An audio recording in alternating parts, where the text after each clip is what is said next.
No niin, tässä on sitten asunnon sisäänkäynti. Kylpyhuone, tuolta löytyy sitten tosi paljon kaappitilaa. Ja tästä heti kun tullaan sisälle, niin tässä on vasemmalla keittiö, jääkaappipakastin, siinä on kerääminen liesi, astianpesukone, paikka mikrolle ja ihan hyvin laskutilaa myöskin.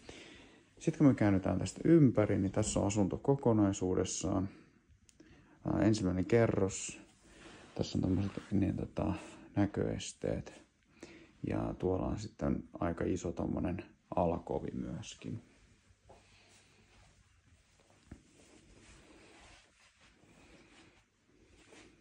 Noin.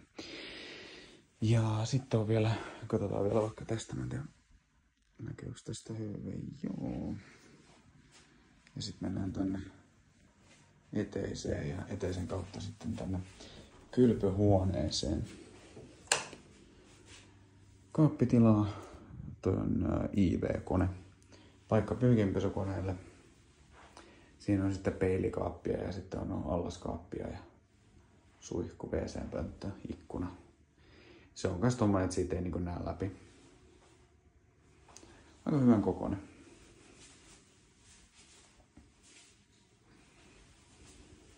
Noin. Semmoinen.